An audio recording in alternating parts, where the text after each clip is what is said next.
Question পেপারগুলো এরকম হয় আর কি। এই ফার্স্ট পেজটা এইভাবে থাকে। এইসব জায়গায় টিচাররা খাতা দেখে নাম্বারগুলো দেবেন, এখানে কিছু লেখার দরকার নেই। এই জায়গায় তোমার রোল নাম্বার লিখবে, এখানে নাম আর এখানে রেজিস্ট্রেশন নাম্বার, ব্যাস, আর কোথাও কিছু লেখার দরকার নেই।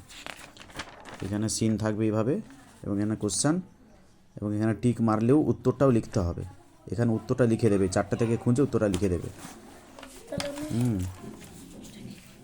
কমপ্লিট দ্য ফলোইং, এটাও টেক্সট থেকে লিখতে হবে। 3 লাইন করে দেওয়া আছে, পরিষ্কার ধপধপে সাদা কাগজ, এবং একটা বাঞ্চ পুরো দিয়ে দেয়, কোনো অসুবিধা হয় না লিখতে। আর স্টেটমেন্ট, রিজন, এগুলো তো এইভাবে যথেষ্ট জায়গা রয়েছে। যদি কোনো কারণে লেখা ভুল হয়ে যায় তাহলে শেষের দিকে লেখা যেতে পারে, ওই খাতা নিয়ে আর কি, এক্সট্রা কাগজ নিয়ে লেখা যেতে পারে যদি এই কোনো কারণে এইসব জায়গায় ভুল হয় আর কি। আর এখানে তো ওই একটা পোয়েম থাকবে, তার ওইভাবে টিক মারতে হবে কোনটা প্রশ্ন উত্তর। এখানে যথেষ্ট জায়গা রয়েছে লেখার জন্য, 2 নাম্বার করে এগুলো এইভাবে সাদা কাগজ, পরিষ্কার পরিচ্ছন্ন কাগজ দেয়।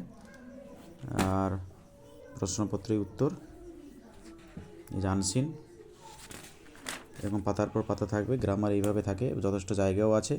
এখান থেকে অপশানগুলো দাগ মারলেও এখানে লিখে দিতে হবে কোন উত্তরটা হলো। আর আর্টিকেল প্রিপোজিশনগুলো যথেষ্ট জায়গা রয়েছে, লেখা ভুল হয়ে গেলেও কেটে পাশে লেখার জন্য জায়গা আছে। হ্যাঁ, পরিষ্কার পরিচ্ছন্নতা লেখাটা দরকার, ভুল হয়ে গেলে কেটে আবার পাশে লিখলে ভালো হয়।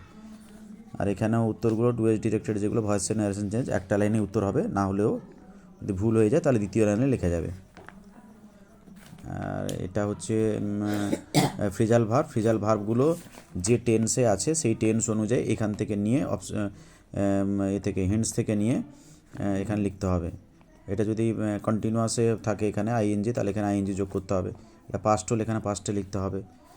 আর ভোকাবুলারিটা আনসিন থেকে নিয়ে লিখতে হবে আর কি। বাকি এই যে রাইটিং স্কিল সেকশান সি যথেষ্ট জায়গা দেবে লেখার জন্য, হিন্টস থাকবে, চেষ্টা করতে হবে সবসময় হিন্টসগুলোকে ডেভেলপ করার। হ্যাঁ, মুখস্থ না লিখে এই হিন্টসগুলো লিখলে, আমরা হিন্টসের উপর নাম্বার দিই মাধ্যমিকে যখন খাতা দেখি, আমরা কোন ছেলে কতটা হিন্টস অনুযায়ী লিখেছে সেই অনুযায়ী নাম্বার দিই। এক্সট্রা লিখলে তার জন্য 1 নাম্বার থাকে, অতিরিক্ত কিছু নাম্বার থাকে না। তাহলে এদিকেও জায়গা রয়েছে, এখানেও তোমার যথেষ্ট 1 পাতা জায়গা রয়েছে। এটা রাইটে লেটার, এটা চিঠি লেখা, এপাশেও কিছুটা জায়গা দিয়েছে। আবার এপাশে 9-এর দাগ লাস্ট, যেটা প্যারাগ্রাফ লিখতে বলেছে, এটা 23 সালের কোশ্চেন। আচ্ছা, এপাশেও জায়গা রয়েছে। আর শেষে রয়েছে এই যে section D, supplementary external candidate অনুযায়ী, এটা করার দরকার নেই, এটা এদের জন্য নয়। এরা যারা ওই এক্সটার্নাল ক্যান্ডিডেট ফেল করে গেছে, বহুদিন ধরে আছে, তাদের জন্য এটা। ঠিক আছে, এই হচ্ছে মোটামুটি কোশ্চেন পেপারটা কেমন হয়, দেখতে কেমন, সেটা একটু দেখিয়ে দিলাম আর কি।